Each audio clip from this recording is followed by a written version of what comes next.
오늘 누가복음 함께 읽었던 누가복음 6장 39절부터 42절 말씀, 예수님을 본받는 제자라고 하는 제목으로 함께 은혜를 나누도록 하겠습니다. 우리는 다 예수님을 믿는 그리스도인이고, 그리스도인이라면 누구나 다 예수님을 닮아야 된다라고 이렇게 말씀하고 있습니다. 예수님을 닮는 그리스도인이 되기 위해서는 우리가 어떻게 해야 될까? 오늘 예수님께서는 본문의 말씀을 통해서 우리에게 비유로 말씀하고 있는데 이렇게 말합니다.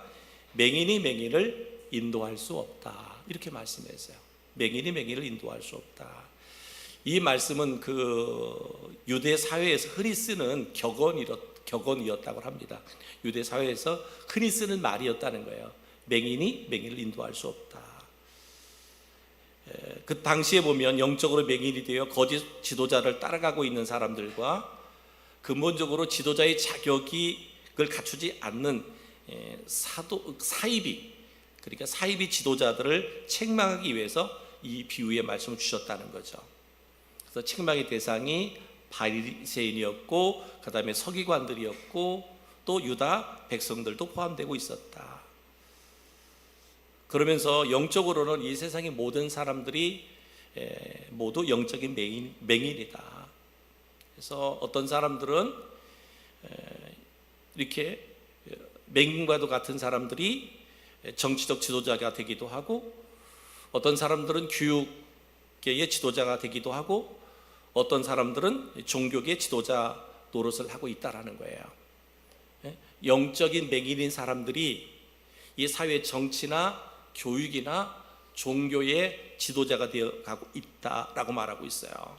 그래서 그러니까 주님께서 오늘 이 비유를 주신 말씀은 당시에는 바리새인이나 서기관이나 또 유대인들을 향해서 주신 말씀이지만, 오늘 이 시대를 보면 모든 사람들을 향하여 주시는 그런 말씀이다 라고 말할 수 있겠습니다.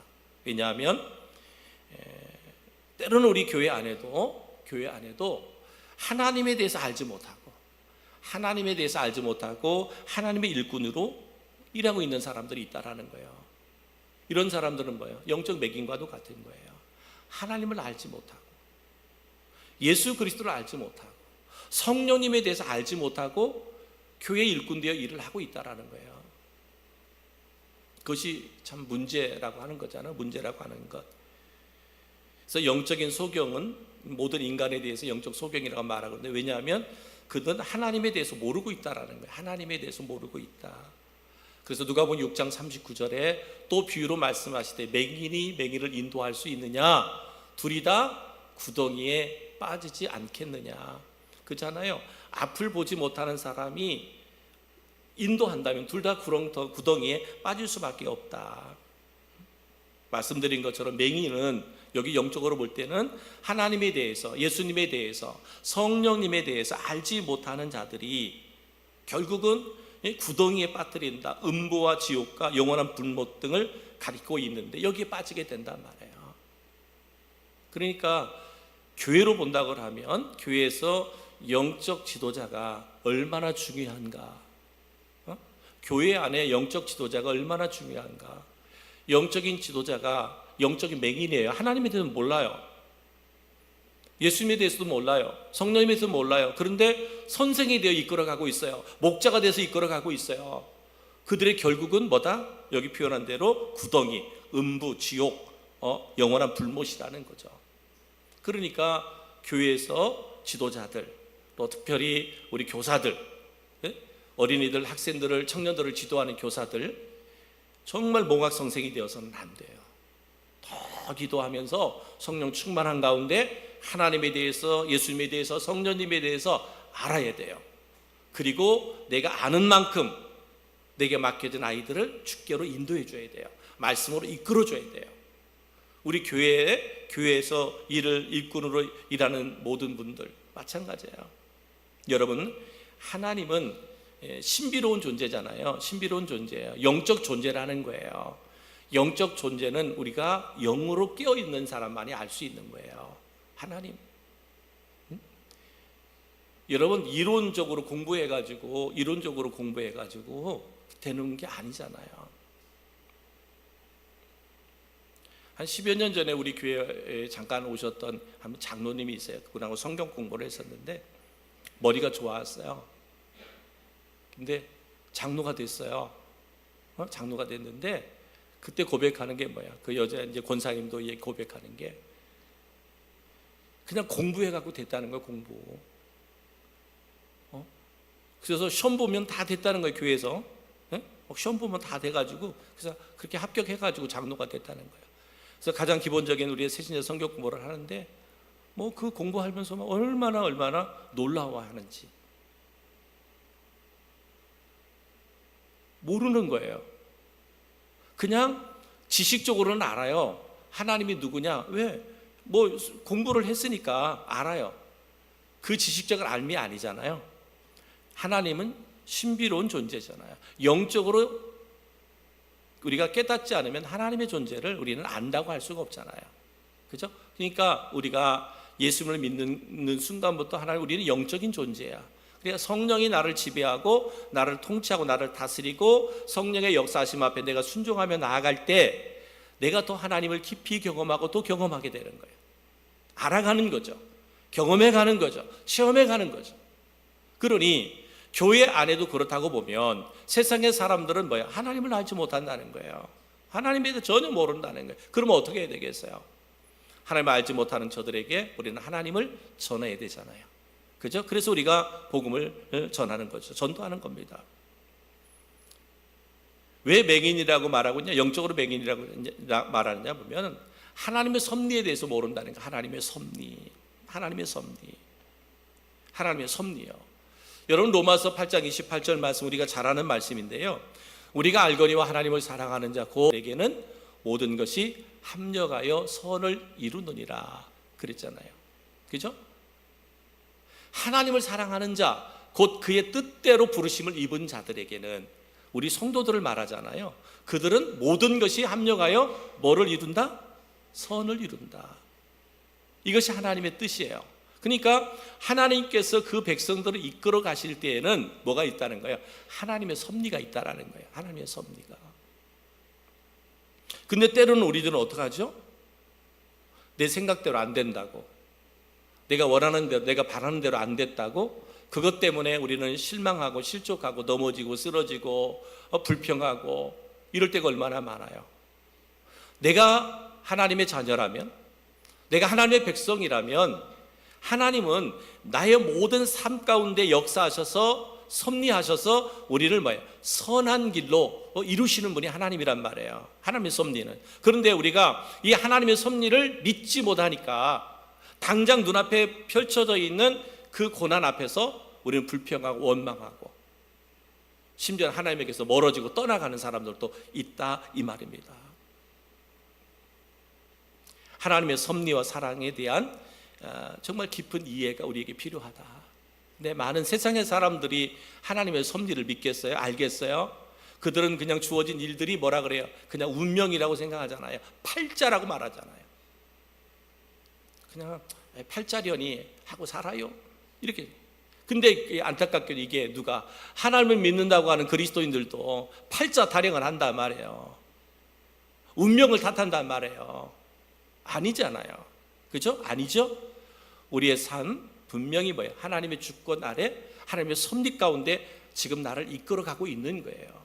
중요한 것은 그 섭리를 믿기 때문에 우리가 아멘하고 순종하면 분명히 하나님의 영광됨이 드러날 텐데 그러지 못해. 아직 믿음이 연약한 지체들이 어쩔 수 없다 하더라도 우리가 믿음의 경륜이 오래된 성도들마저도 그러면 안 되죠. 그러면 안 됩니다. 그래서 항상 우리는 이 하나님의 섭리를 바로 깨닫고 알아야 돼요. 하나님의 섭리. 우리가 하나님의 섭리를 우리가 믿음으로 말미암아 하나님의 섭리를 믿음으로 말미암아 우리는 담대할 수 있는 거죠. 세상의 사람들은 그 주어진 환경 앞에서 좌절하고 절망하고 낙심하지만 우리는 하나님의 섭리를 믿는 거예요. 하나님 합력하여 결국은 선을 이루게 하신다.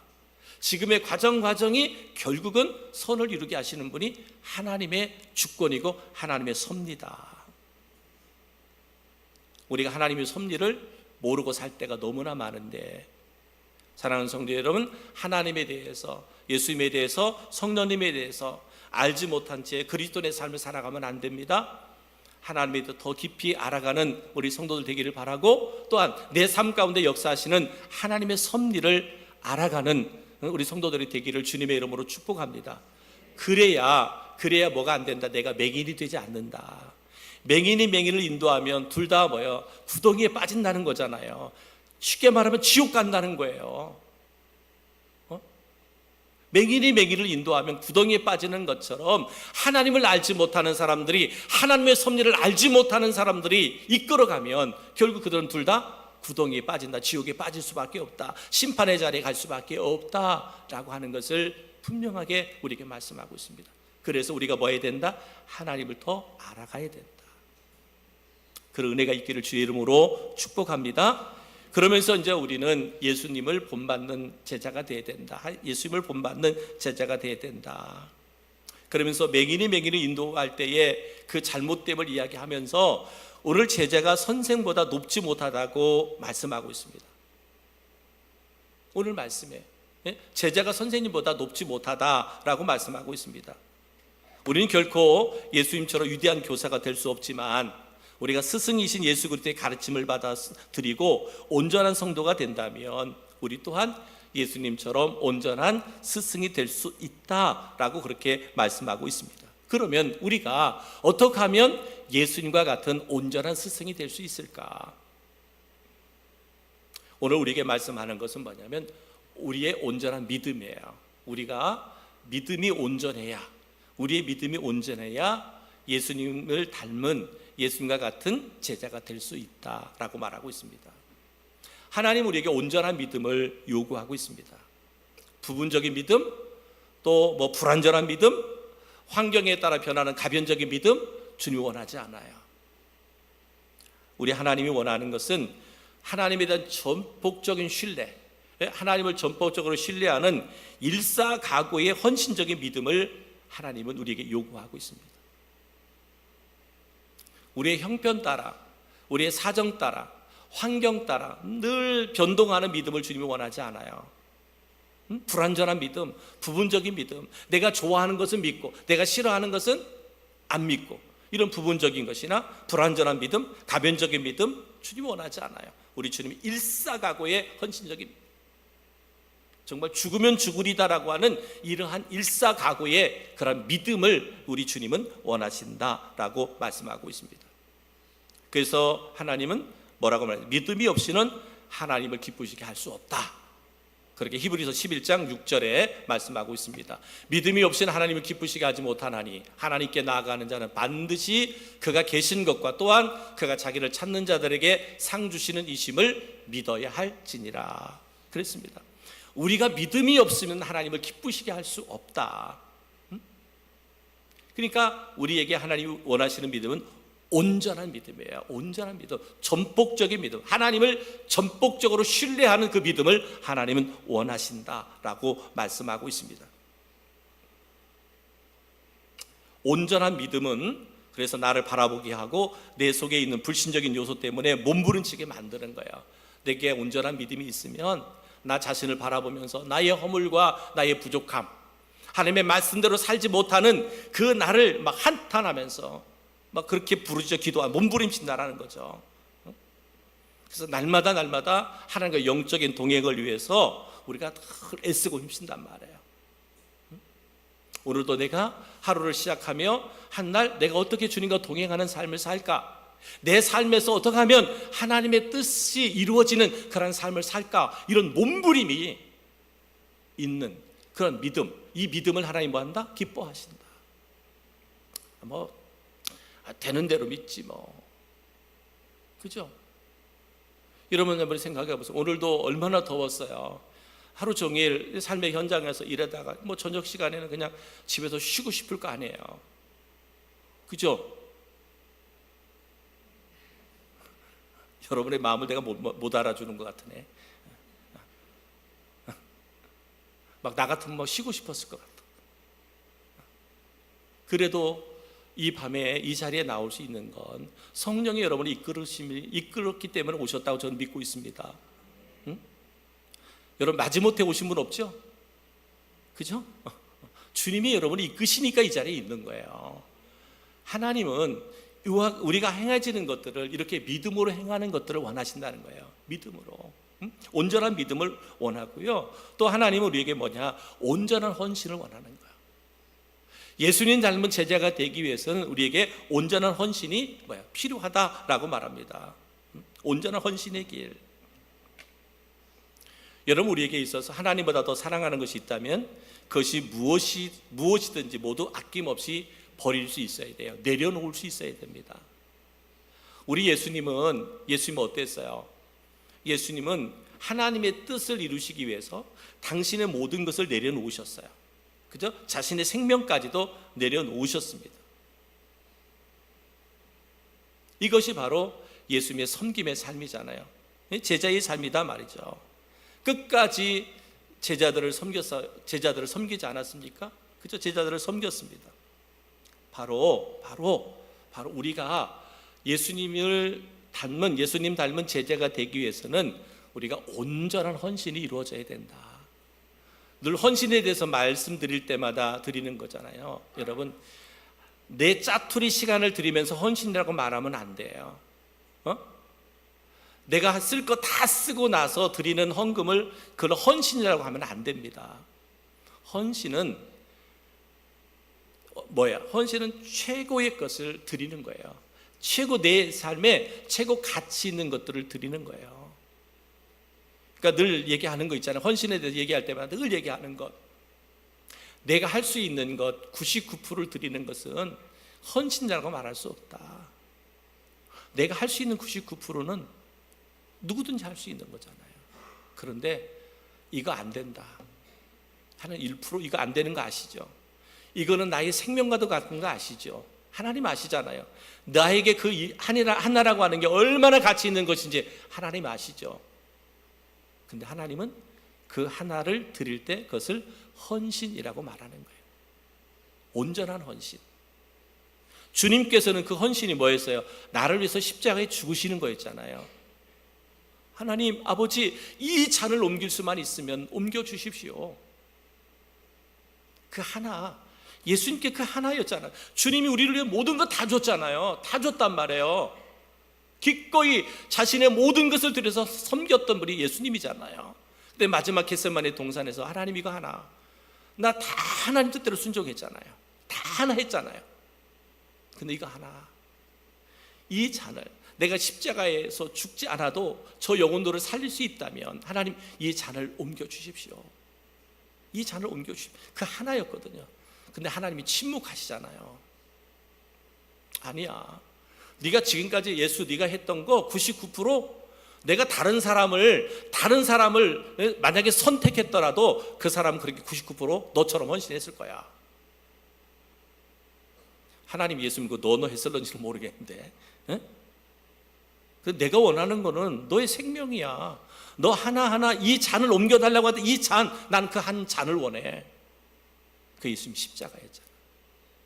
어쩌면 오늘 하나님께서 온전한 헌신이 예수님을 닮은 제자가 될 수 있다고 할 때 이 하나님 아시죠? 이건 나의 생명입니다. 이것은 나의 영원한 보루입니다. 이것만큼은 내가 포기할 수 없고요. 이것만큼은 내가 내려놓을 수 없는 거 주님 아시잖아요. 그래 안다. 나는 그걸 원해. 난 너의 그걸 원해. 그것이 물질이든 그것이 건강이든 그것이 재능이든 그것이 자녀든 무엇이든 온전한 헌신이 있는 곳에 예수님을 닮은 제자가 될 수 있다라고 말씀하고 있습니다. 여러분 하나 다 있죠? 여러분 하나 다 있죠? 저를 보세요. 어떤 사람은 둘도 있어요. 셋도 있고. 어떤 사람은요 99%가 있어. 내가 하나님께 드린 거 하나밖에 안 돼. 99%는 안 돼 하고 하는 사람도 있어. 근데 하나님이 원하시는 건 하나라는 거죠. 하나님 이것만은 안 된다고 하는 하나를 주님이 원하고 있는데 이것이 온전한 헌신이다. 누가복음 14장 27절에 이렇게 말합니다. 누구든지 자기 십자가를 지고 나를 따르지 않는 자도 능히 내 제자가 되지 못하리라. 자기 십자가를 지고 나를 따르지 않는 자, 그 십자가가 하나일 수 있어요. 하나를 내려놓지 않고는 너가 내 제자가 될 수 없다. 여러분, 제자 안 돼도 괜찮아요?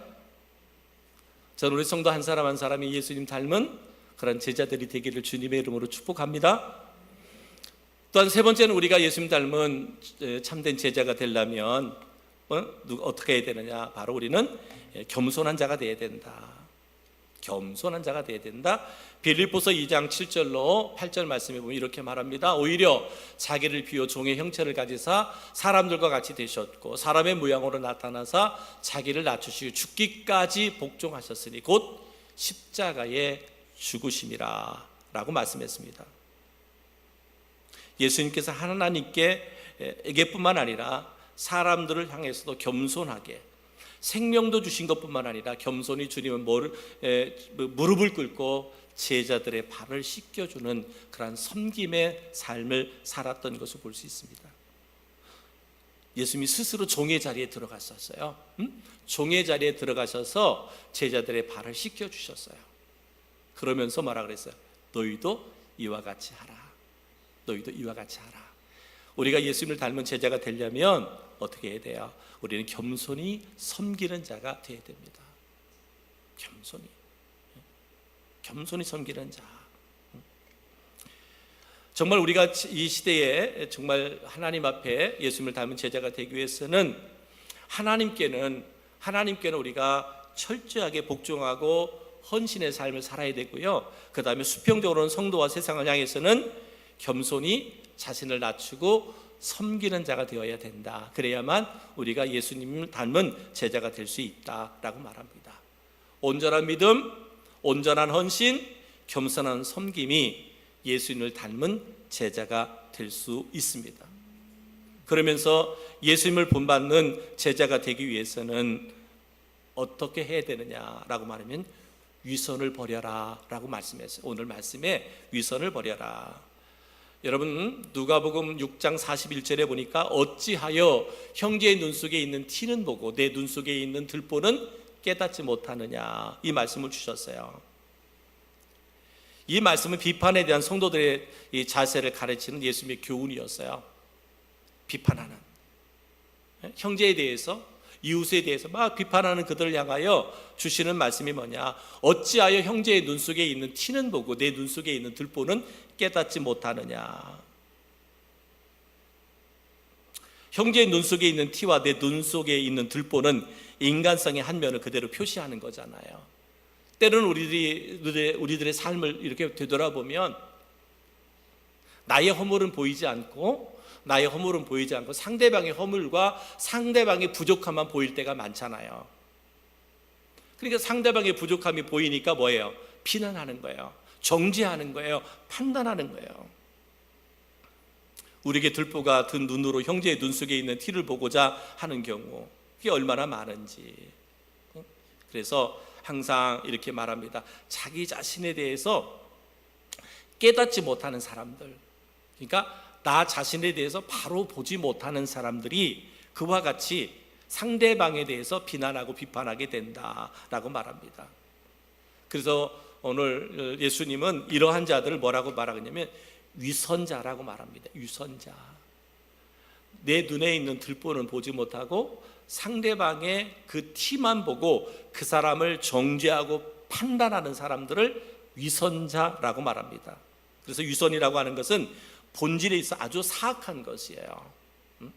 그래서 남을 비난하는 자들의 마음속에 항상 비난하는 그 죄악성이 숨겨져 있기 때문에 사악한 것이다. 그래서 예수님의 제자가 되기를 원한다면, 예수님 닮은 제자가 되기를 원한다면 우리는 뭐예요? 이 위선을 벗어버려야 돼요. 위선을 버려야 돼요. 그래서 항상 자기 자신, 행위와 말이 일치하지 않는 것을 위선이라고 말하거든요. 말과 행위가 일치하지 않아. 이런 것을 우리 유선이라고 말하는데, 그러니까 우리는 이것을 벗어나야 돼요. 유선으로 벗어나려니까 어떻게 돼요? 먼저 항상 나 자신을 되돌아볼 줄 알아야 돼요. 그렇죠? 말씀의 거울 앞에 늘 내 자신을 되돌아보고 먼저 내 자신의 허물이 무엇인가, 나에게 부족함이 무엇인가를 먼저 보아야 돼요. 먼저 보아야 돼요. 근데 내 것은 안 보고, 내 허물은 안 보고, 내 눈에 들보는 안 보고 상대방의 허물만 찾으려고, 티만 찾으려고 하면 안 된다. 처음에 그랬잖아요. 맹인이 맹인을 인도할 수 있느냐? 둘이 다 구덩이에 빠지지 아니하겠느냐. 그러니까 내 것도, 내 눈에 들보도 보지 못하면서 상대방의 티만을 바라보고 정죄하다 보면 어떻게 된다? 둘 다 구덩이에 빠지게 된다라고 말씀하고 있습니다. 그래서 누가복음 6장 42절 하반절에 보면 이렇게 말합니다. 먼저 내 눈 속에서 들보를 빼라. 그 후에야 내가 밝히 보고 형제의 눈 속에 있는 티를 빼리라 라고 말합니다. 내 눈 속에 있는 들보를 빼야만 그 다른 상대방 형제의 눈 속에 있는 티를 빼리라 라고 말합니다. 이 빼리라는 말도 뭐냐, 네가 네 눈 속에 있는 들보를 뺐기 때문에 이제는 너는 그를 정죄해도 된다, 비판해도 된다, 이 말이 아니에요. 먼저는 내 들보를 뺐기 때문에 그의 티를 바라보면서 우리가 긍휼히 여기는 마음을 갖게 되고, 그래서 그를 위해서 기도하게 되고, 그를 위해서 중보하게 되고, 그의 허물을 우리가 덮어주고 감싸주게 된다는 거예요. 그렇게 될 때 그렇게 될 때 상대방도 자신의 눈에 있는 티를 보게 되고, 그래서 빼내게 될 수 있다라고 말씀하고 있습니다. 그래서 정말 인간의 마음이란 자기 자신의 죄를 살피기보다 다른 사람의 죄를 파악하는데 훨씬 더 이렇게 적합화되었다는 거예요. 우리가 기본적으로 보면, 인간들을 기본적으로 보면 이 적합화된 게 뭐냐, 나의 허물 보기보다는 상대방의 허물을 보는데 적합화되었다는 거예요. 그런데 그리스도인은, 예수님의 제자들은 그러면 안 된다는 거예요. 일반적인 사람들은 나의 허물보다는 상대방의 허물을, 상대방의 눈에 있는 티를 보고 정죄하고 판단한다는 거예요. 근데 우리 그리스도인은 그러면 안 된다는 거예요. 성도는 예수님을 닮은 제자가 되기 위해서는 그래서는 안 된다는 거예요. 보편화된, 이 적합화된 그런 것들을 변화돼야 된다, 변화시켜야 된다. 이게 그리스도인이죠. 이게 성도죠. 이게 하나님의 자녀죠. 이것이 천국 백성이죠. 그렇습니다. 사랑하는 성도 여러분, 저는 오늘 예수님께서 주신 말씀, 우리가 영적인 소경이 되어서는 안 된다. 하나님에 대해서, 예수님에 대해서, 또 성령님에 대해서 우리가 바로 알아야 된다. 그리고 하나님의 섭리, 나를 향한 하나님의 섭리가 있다라는 거예요. 결국은 뭐라 그랬어요? 내가 하나님의 자녀이고 하나님께 붙들림 받은 하나님의 백성이라면 반드시 하나님은 합력하여 선을 이루게 하시는 분이 하나님이시다. 그 하나님의 섭리를 우리가 믿어야 된다라고 하는 것이죠. 그래야만 우리가 영적인 소경에서 우리가 깨어나게 돼 있다라는 거죠. 우리가 예수님을 닮기 위해서는 어떻게 해야 된다 그랬어요? 온전한 믿음을 가져야 된다. 그리고 온전한 헌신이 있어야 된다. 겸손함으로 섬기는 자가 되어야 된다 라고 말합니다. 그러면서 위선의 눈에서 벗어나야 된다. 그리고 위선의 눈에서 벗어나기 위해서는 먼저 내 자신의 눈에 들보를 빼고, 그리고 상대방을 바라볼 때 상대방의 눈에 티가 있다면 그 티가 있는 그를 위해서 중보하고 기도하는, 이것이 바로 예수님 닮은 제자의 모습이다라고 말합니다. 그렇다면 오늘 이 시대 그리스도로 살아가는 우리들, 정말 여러분 한 사람 한 사람이 예수님을 닮은, 예수님을 본받는 그런 제자들이 되기를 주님의 이름으로 축복합니다. 하나님에 대해서 더 많이 아는, 이제는 영적인 소경에서 벗어나고 정말 예수님 말을 본받는 그러한 제자로 살아가고, 내 안에 위선이 있다면 위선은 다 이제 벗어나야 돼요. 위선의 삶은 하나님이 보실 때 가증스러운 것이에요. 그러면 안 됩니다. 하나님이 보실 때 우리의 영혼이 바르고 진실되어야 돼요. 저는 우리 성도 한 사람 한 사람에게 이런 은혜가 있기를 축복합니다. 이런 그리스도인으로 이 시대를 살아갈 수 있는 우리 모든 성도가 되기를 주님의 이름으로 축복합니다.